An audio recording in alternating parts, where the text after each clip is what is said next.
할렐루야. 오늘도 우리 새벽을 깨워 나오신 우리 성도님들 사랑하고 축복합니다. 오늘 말씀은 우리가 계속해서 요한복음 보시고 아시는 것처럼 어제도 우리가 보았듯이 예수님께서 6장 전체 초반에 보시면 오병이어 기적을 일으키십니다.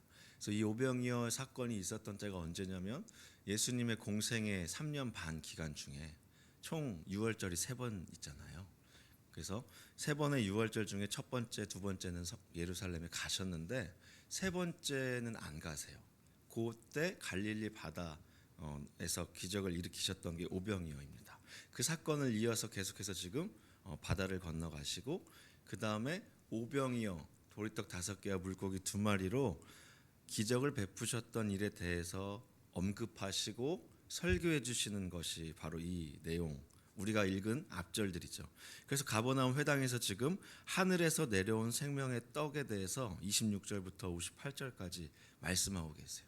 근데 여러분 잘 보시면요, 듣는 자들에게 영혼의 빛을 주시는 그 생명의 예수님의 말씀이었지만 모두가 그 구원의 은혜에 참여한 것은 아니라는 거예요.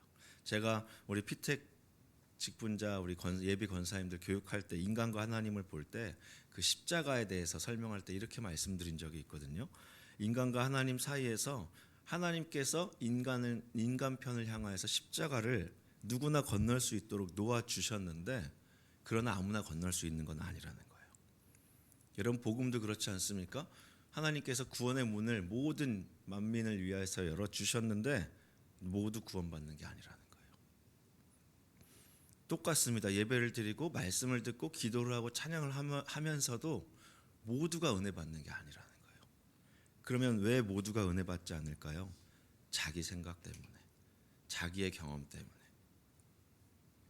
요한복음을 저도 참 좋아하는 말씀 중에 하나가 성경의 요한복음인데 잘 보세요. 예수님과 그 포도주 사건 가나 혼인잔치부터 4장의 사마리아 여인과의 대화부터 또 3장의 니고데모의 대화들을 쭉 보시면 예수님은 영적인 이야기, 하늘의 이야기, 생명의 이야기를 하시는데 제자들이나 무리들이나 오는 모든 사람들은 육적인 이야기, 땅의 이야기를 계속하고 있어요.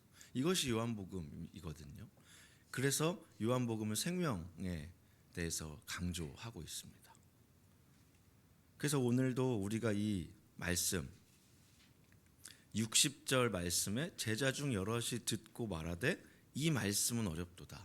그러니까 지금 여기서 말하고 있는 이 말씀이 뭐냐면 제가 앞에 설명드렸던 가깝게로는 생명의 떡, 하늘에서 내려온 만나가 아닌 생명의 떡에 대해서 얘기하시는 거고요. 사실 이 말씀은 계속 요한복음 2장부터 축적되어서 예수님께서 계속 하신 말씀들인 거예요.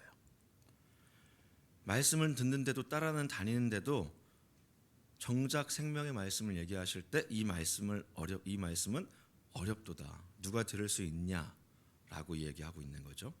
64절에 예수님께서 또 이렇게 말씀하세요. 그러나 너희 중에 믿지 아니하는 자들이 있느니라. 그러니까 말씀을 들을 때 어렵게 느껴지거나 믿어지지 않는 자들로 나눠진다는 거죠. 그런데 여러분 여기서 60절에 말하는 제자 중 여럿이 듣고 말하되 여기서 말하는 제자는요 66절에 있는 그때부터 그의 제자 중에서 많은 사람이 떠나가고 다시는 이때 말하는 66절 이하에 말하는 12제자랑 또 다른 거예요. 아시겠어요? 그런데 60절에 나오는 이 제자들이라는 사람들은 또 어떤 사람들이냐면 저희가 6장 초반에 10절에 봤던 24절에 봤던 가버나움으로 막 그 몰려드는 일반적인 무리들, 예수님의 기적과 이사를 봤던 표적들을 봤던 여러 사람들과는 또 다른 무리들이라는 거예요. 한마디로 예수님의 표적을 보았어요. 예수님의 기적을 보았어요. 수많은 무리들이 뭔가라도 하나 얻을 게 있어서 왔다가 그냥 다 떠나가요. 그런데 그들 중에서도 이분이 정말 메시아인가? 선지자인가? 하고선 끝까지 쫓아다녔던 그 제자들이 있다는 거예요. 12제자를 말씀드리는 게 아니에요. 예전에 세례 요한이 참수당하고 세례 요한의 제자들도 다 예수님을 쫓아갔거든요. 그래서 이 예수님을 쫓던 제자들이 있었는데 60절에 말하는 제자들은 그 제자들을 얘기하는 거예요.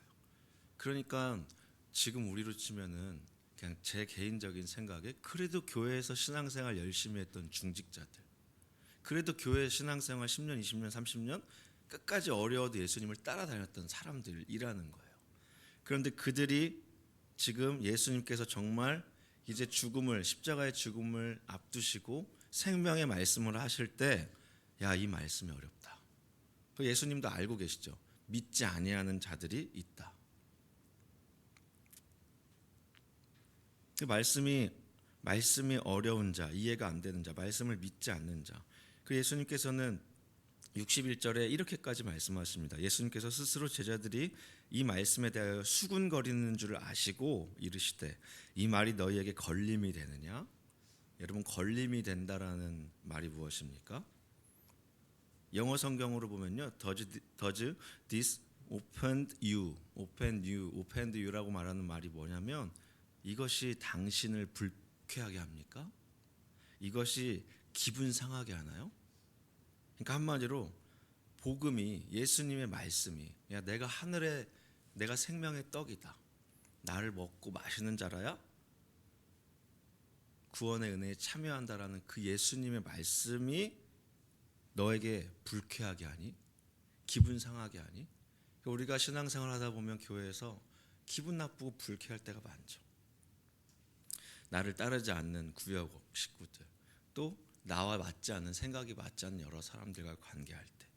그래서 여러분, 복음은 절대로 우리 사람에게, 인간에게 걸림돌이 될 수 없고 영생으로 안내하는 오히려 디딤돌인데, 참 아이러니하게도 복음의 역설이 누군가에게는 걸림이 된다라는 거예요.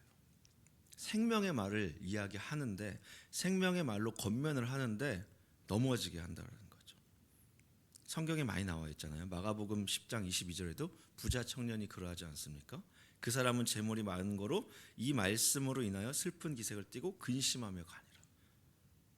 예수님께서 말씀하실 때 너의 모든 소유를 팔고 나를 따르라 할 때 근심한다라는 거예요. 그래서 60절부터 65절까지 이 정말 그래도 예수님을 따르고 따랐던 그 무리들이 이제 한 번 더 걸러지게 되는 거죠. 66절입니다. 그때부터 여러분, 지난주 금요기도회 때 담임 목사님께서 설교하실 때 때에 대한 이야기 했던 말씀 기억나세요? 요한복음에 때가 많이 나온다. 그때 목사님 말씀해 주셨잖아요. 지금 내 때가 아닙니다 했는데 왜 기적을 베푸셨을까? 여러분, 그래서 때에 대한 이야기가 요한복음에 많이 나오는데, 여기 66절에도 그때부터 그의 제자 중에 많은 사람이 떠나가고, 이 말이 중요한데요, 다시 그와 함께 다니지 아니하더라. 그래서 정말 예수님의 때가 다가오면 다가올수록 진짜와 가짜가 나눠진다는 거예요. 가라지와 쭉정이가 나눠진다는 거예요. 예수님의 재림, 예수님의 때가, 정말 마지막 때가 오면 진짜와 가짜가 나눠진다.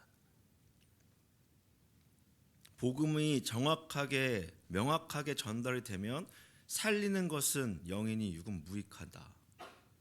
영이요 생명의 말씀이 심령에 꽂히면 그때부터 둘 중 하나로 반응하기 시작하는 거예요. 우이독경이라는 사자성어가 있죠. 속이에 경 읽는다.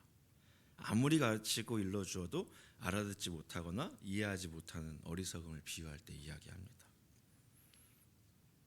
그래서 예수님께서 67절에 12제자에게 이르실 때, 야, 너네도 갈래? 너희도 갈래? 제가 말씀을 준비하면서요, 이 말씀에 참 많이 갑자기 울컥하고 눈물이 났던 것 같습니다. 야, 성인아, 너도 갈래? 제가 사실 목사 안 되려고 엄청 노력했던 사람이거든요. 늦게 목사 안수 받았고요. 아시는 분들은 아시겠지만 군생활 10년 6개월 하고 택배도 한 4년 하면서 어떻게든 이 길로 안 오려고 노력했던 사람인데, 목사 안수를 받는 날도 제가 지금 기억해 보면, 하나님, 이게 제가 엄청 목사 안수 받는 날 많이 울었어요. 엄청. 근데 이제 많이 오셨던 성도님들이랑 저희 친척 가족들은, 야 정말 성인이지, 야 목사 되더니 은혜가 있다. 야 그런데 저는 속으로 진짜 이거 해야 되는 거예요. 이게 진짜 맞아요? 막 목사가 되고 나서도 제 마음속에 툭하면 하나님 이럴 거면 저 나가서 택배해요. 그냥 제 마음에 늘 걸리는 것들. 그런데 이 말씀 읽으면서 성인아 너도 갈래? 여러분도 가시겠습니까? 교회가 아무리 내가 만들어 놓은 목사는 이래야지, 교회는 이래야지, 구역장은 이래야지라는 내가 만들어 놓은 그 틀에서 조금이라도 벗어나면 불평, 불만, 짜증. 여러분 안 그러세요? 저는 많이 그러는데. 왜 목사들이 이러지? 왜 교회가 이러지? 야, 왜 권사님이 저러지? 그렇게 판단하는 너는 누구에게 판단받고 있지 않니라고 알고 있거든요. 기도의 자리에 나갈 때마다 알고 있지만 쉽지가 않는 거죠. 여러분 오늘 이 질문 앞에 여러분들도 가시겠습니까? 이때 시몬 베드로가 68절에 대답을 합니다. 베드로를 보면요, 참 성령께서 당연히 하신 거겠지만 베드로는 참 이렇게 얼토당토하게 고백해가지고 유효타, 안타를 칠 때가 많이 있어요. 정말 무슨 말씀인지 자기가 하면서도 모르는, 주여 영생의 말씀이 주께 있사오니 우리가 누구에게로 가오리이까. 여러분 시몬 베드로가 영생의 말씀이 주께 있사오니 우리가 누구에게로 가오리이까. 주는 그리스도시요 살아계신 하나님의 아들입니다 고백했던 베드로가요, 영생의 말씀이 주께 있사오니라고 했던 베드로가요, 결국 십자가에 달려 돌아가실 때 예수님을 3번 부인하고 떠나가지 않습니다. 너희들도 가려느냐? 그래서 여러분 세상의 성공 기준이, 잘 되는 방법이, 자녀가 잘 되는 방법이 주께 있사오니가 아니라 영생의 말씀이 주께 있사오니 내가 어디로 가겠습니까? 우리는 2000년이 지난 지금 성경을 보면서 이 모든 사건들을 다 알고 있죠. 성경에 대한 이야기를. 우리가 그래서 예수 그리스도를 떠나지 않고 또 우리 남성을 미랄교회를 떠나지 않는 것을 알면서도 때로는 내 마음이 계속 떠나려는 마음이 있다라는 거예요. 여러분 바라기는 오늘 아침에 그 수많은 무리들 중에 오병이어의 기적을 맛보았던 약 장정만 5천 명이니까 약 2만 명, 2만 5천 명이나 되는 그 무리들 중에서도 예수님을 쫓아 바다까지 건너 따라왔던 이 제자들도 말씀이 어렵고 믿지 않으니까 떠나가고, 마지막 남은 12제자에게도 너희도 가려느냐? 라고 물으실 때 우리 오늘 이 아침 새벽에 기도하러 나오신 우리 성도님들이 정말 주님의 음성 앞에 너도 갈래? 아니면 나와 함께 있을래? 그 기도의 그 질문에 여러분 반응하시고 응답하는 이 아침 되시기를 축복합니다. 그래서 예수님이 누군가에게는 걸림이 되는 거고요, 예수님께서 누군가는 떠나가게만 하시는 거고요, 하지만 예수님을 누군가는 따르는데 그 따르는 정말 제자는 몇 안 된다라는 거예요. 바라기는 오늘 이 아침 기도할 때 저와 여러분들이, 우리 미랄의 모든 성도님들이 정말 마지막까지 예수님 따르겠습니다, 예수님 따라가겠습니다라고 믿음으로 고백할 수 있는 저와 여러분들 되시기를 주님으로 축복합니다. 기도하겠습니다. 하나님 아버지 감사합니다. 살리는 것은 영이니 육은 무익하니라고 말씀하시는데 성경을 아무리 보아도 알고 있는 말씀, 읽어도 묵상해도 왜 여전히 내 삶은 때로는 살리는 것이 육이 될 때가 있고, 정말 그 영의 말씀이 때로는 내 안에 아무 영향력이 없는 것처럼 살아가는 참 힘없는, 능력을 잃어버린 그리스도인으로 살아갈 때가 왜 이리 많은지 모르겠습니다. 주님, 그럼에도 불구하고 오늘도 여전히 우리가 주님 앞에 기도할 때에 너희가 이제는 내 이름으로 무엇이든지 구하라 말씀하실 때 그러면 응답하시겠고 또 너희 안에 기쁨이 충만하리라는 그 주님의 약속의 말씀 따라 하나님, 오늘 이 아침 저희가 새벽을 깨워 주 앞에 예수 그리스도의 이름으로 기도하는 그 모든 것들, 이왕이면 하나님 속히 응답하여 주시고, 또한 응답이 더딜지라도 그 기도의 자리에서 하나님과의 교제하는, 하나님을 만나는 그 풍성한 기쁨을 누리고 맛보고 갈 수 있는 이 아침 되게 하여 주시옵소서. 때로는 인생에 저희들 물질이 없고 또한 건강이 없고 자녀들이 속썩이고 우리의 모든 바람대로 되지 않을지언정 그 안에서도 기쁨을 발견할 수 있는 까닭은 예수님께서 우리에게 항상 기뻐하라, 내가 다시 말하니 기뻐하라고 말씀하셨기 때문임을 우리가 날마다 기억하고 정말 그 말씀, 작은 말씀일지언정 그 말씀 따라 실천하고 살아내 보려는 저희들의 이 아등바등하는 노력까지도 주께서 다 보고 계신 줄 아오니 주님 우리의 삶을 인도하여 주시고 그 끝에 우리 인생의 끝에 정말 주님 앞에 서는 그 순간에 정말 잘했다, 사랑하는 내 딸아, 내 아들아 반겨주실 그 주님 바라보며 믿음으로 오늘도 한 걸음 한 걸음 순종하며 걸어가는 우리 모든 미라의 성도님들 될 수 있도록 주님 축복하여 주시옵소서. 감사드리며 예수님의 이름으로 기도하옵나이다. 아멘.